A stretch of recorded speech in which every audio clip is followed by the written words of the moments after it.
Hindsight is 2020. So as I look back on my career, I don't regret anything that I've done, but I do see some things I might have done different if I had to go back and do it all over. So in this video, we're going to take a look at career progression and what I would have done different if I had to go back and do it again. So I hope you find some value in this episode. Don't forget to click like, subscribe, and that notification bell.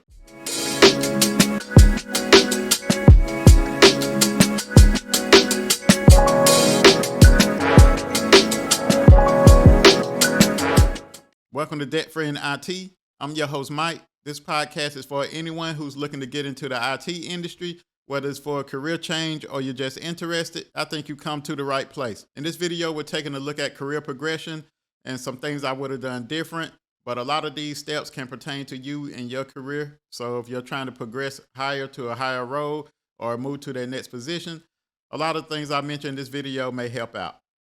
So the first tip is continuing education and also certification. So my first job in IT, I landed, it was a computer operator role.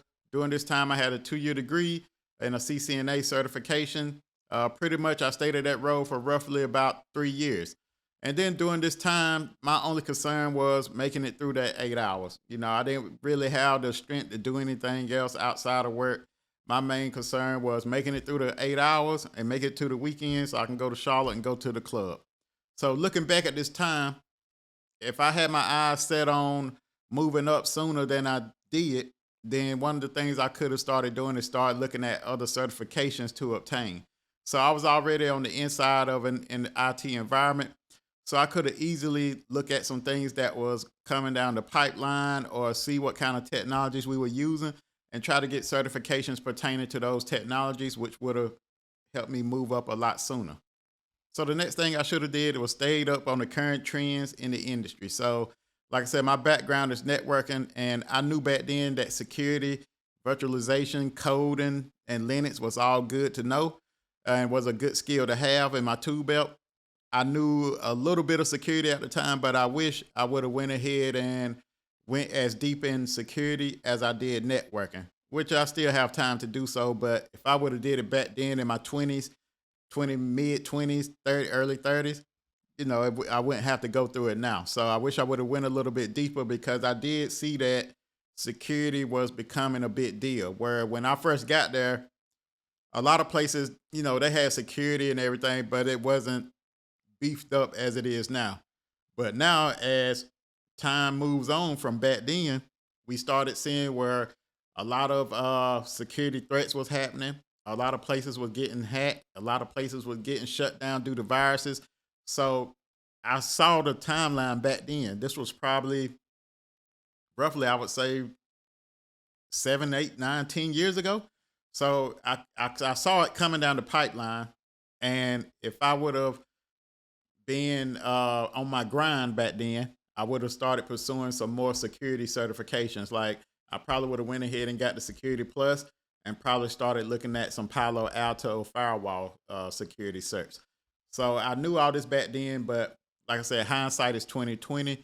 So if this is you in your current position and you're already in the industry, look at what's coming down the pipeline, because a lot of times your place of employment, they're gonna bring on stuff before the public is really big on it. So like the cloud and everything, I remember hearing about the cloud years ago where now it's real popular. So you can look at what your environment is trying to bring on, and then that could tell you where things may be going. And then you can better prepare for it by getting the jump on it now, start getting equipped for those certifications, or just started getting experience with those new technologies. And then when it comes that time, it'll be an easy transition for you. If you're finding value in this episode and you're listening via YouTube or your favorite podcasting app, please leave me a review or a comment. If you have a friend who needs to hear this, please share this episode with them. So the next things I wish I would have did, this pretty much is pertaining to when I was in networking. So when you start getting up into some of the higher roles, like if you're moving from desktop to, or if you're moving from help desk to desktop, then, or if you're moving into a server admin role, security admin, network admin, a lot around this time, you're going to start getting projects. So I did a couple of projects, but hindsight, I wish I probably would have volunteered or been involved in more projects because as I started getting more into, the IT industry, I started seeing where a lot of times the projects is what's gonna make you.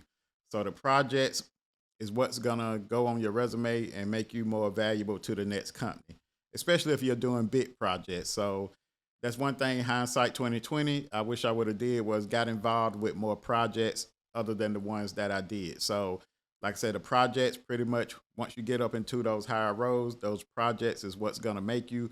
And then also those projects is what you can add on your resume. Like if your company brings on a technology, you're the one that stands it up or helps stand it up.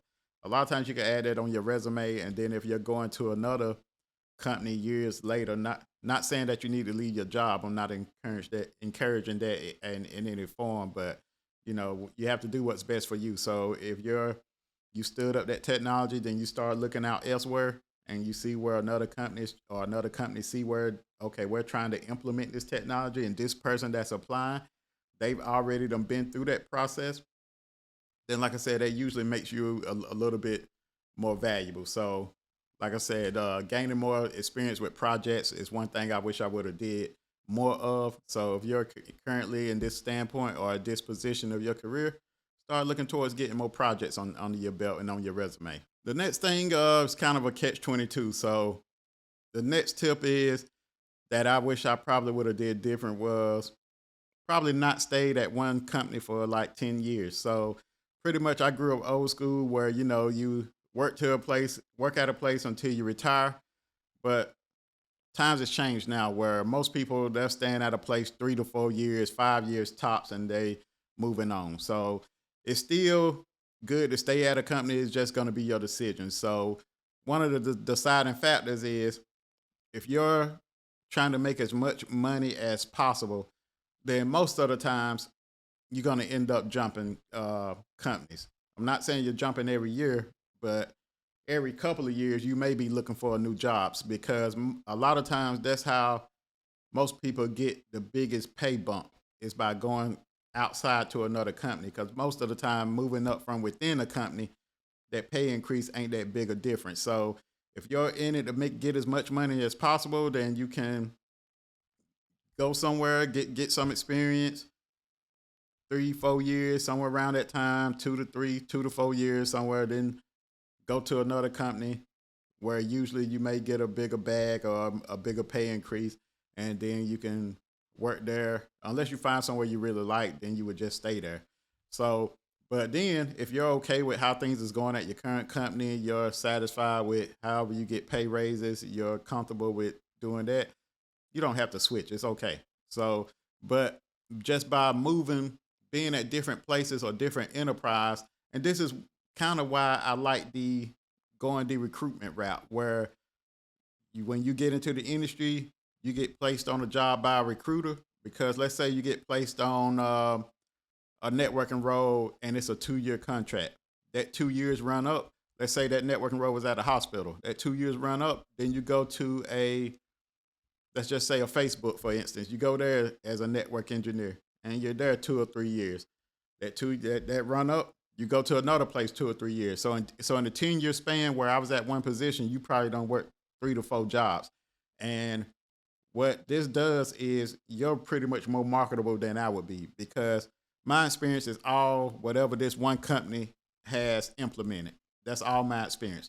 When your experience is going to be from 4 different companies where no network is alike. So every one of those companies, you're going to run into and encounter something different. So you're going to learn different elements of the networking environment. You're going to work on different technologies in that networking environment. So that's one reason why I said I wish I wouldn't have stayed at one position for 10 years because even though I love that job, nothing bad on them. Everything was good. I got some good experience, but just seeing other environments probably will make you more marketable. So if you're in this position, like I said, the choice is yours. If you're satisfied with where you at, hey, stay there. But if you're in there to make much money as possible, most people usually tend to leave jobs every 2 to 4 years. So this is just something to keep in mind. I'm just a messenger, letting you know what's out there. But if I could go back, that's one thing I probably would have changed. So that brings me to the end of this episode. Hopefully you found some value in this episode. If you're on Instagram, TikTok, or Facebook, follow me at Debt Free in IT. If you have any questions or comments, you can email me at debtfreeinit@gmail.com. Other than that, I'll see you next week. Peace.